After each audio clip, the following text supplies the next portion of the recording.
వీడియోలో కర్దమ ప్రజాపతి వంశం గురించి విందాము. కర్దముని కూతురు కళ. ఈమెను మరీచి పెండ్లాడాడు. కళ, మరీచి దంపతులకు కశ్యపుడనే కుమారుడు, పూర్ణిమ అనే కుమార్తె పుట్టారు. పూర్ణిమ తరువాతి జన్మలో గంగ అయినది. ఈ గంగకు దేవకుల్య అనే కూతురు, విరజుడనే కొడుకు పుట్టారు. అత్రి మహాముని భార్య అనసూయ. ఈ పుణ్యదంపతులకు బ్రహ్మ చంద్రుడుగా, విష్ణువు దత్తాత్రేయుడుగా, శివుడు దుర్వాసుడుగా పుట్టారు.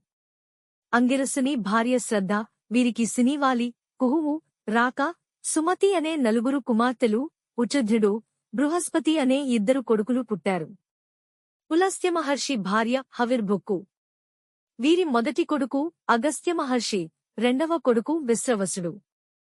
విశ్రవసుని భార్య ఎలబెల.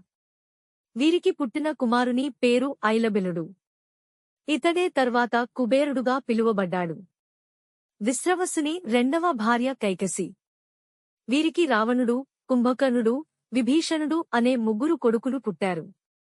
శూర్పణఖ కుమార్తె. పులహుని భార్య పేరు గతి. వీరికి కర్మశ్రేష్ఠుడు, వరియాంసుడు, సహిష్ఠుడు అను ముగ్గురు కొడుకులు పుట్టారు. క్రతువు భార్య క్రియ. ఈ దంపతులకు 60,000 వాలఖెల్లిలు పుట్టి మహర్షులైనారు. వశిష్ఠుని భార్య ఊర్జ. వీరికి చిత్రకేతుడు, సరోచి, విరజుడు, మిత్రుడు, ఉల్బణుడు, వసుభృధ్యానుడు, ద్యుమంతుడు అనే సప్తఋషులు పుట్టారు.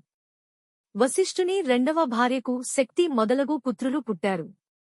శక్తి కొడుకు పరాశరుడు. పరాశరుని కొడుకు వ్యాసుడు. వ్యాసుని కొడుకు శుకుడు. ఈ సుఖమహర్షియే పరీక్షిత్తుకు భాగవతం ఉపదేశించిన పుణ్యాత్ముడు. అధర్వుని భార్య చిత్తి. వీరికి ధృతవ్రతుడు, దధ్యంచుడు పుట్టారు. ఈ దధ్యంచుడు గుబ్రం తలతో పుట్టాడు. భృగుమహర్షి భార్య ఖ్యాతి. వీరికి ధాత, విధాత అనే కొడుకులు, శ్రీ అనే కూతురు పుట్టారు. ధాత భార్య ఆయతి. వీరి కొడుకు మృకండుడు. విధాత భార్య నియతి. వీరి కొడుకు ప్రాణుడు. మృకండుని కొడుకు మార్కండేయుడు. ప్రాణుని కొడుకు వేదశిరుడు. భృగుమహర్షి భార్య ఉసన. వీరి కుమారుడు కవి, శుక్రాచార్యుడు. ఇది కర్దమ ప్రజాపతి వంశం.